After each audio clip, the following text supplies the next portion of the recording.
This is the Lone Crater YouTube. We hope this video helps.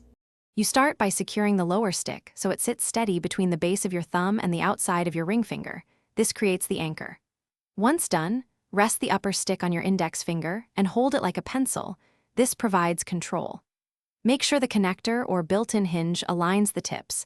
That alignment is what will let you close cleanly. Begin with slow open-close repetitions to train muscle memory before attempting to grasp anything soft. Now you focus on the precise motion needed to pick things up. Use a small sponge or cotton ball and aim for the center of the tips.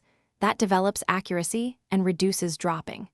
Make sure to keep your wrist relaxed and drive movement from your index and middle fingers rather than swinging your whole forearm, because the fingers provide finer adjustments. Do short 5-minute sets, gradually increasing speed while staying accurate. This builds coordination. Without reinforcing bad habits, you finish by transferring the skill to real food, starting with larger, forgiving items like edamame or thick vegetables so you can succeed.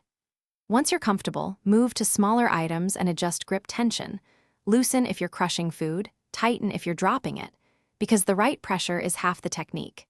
If things go wrong, stop, realign the tips and shorten your grip toward the hinge, then repeat slow reps to rebuild rhythm. This targeted reset fixes most.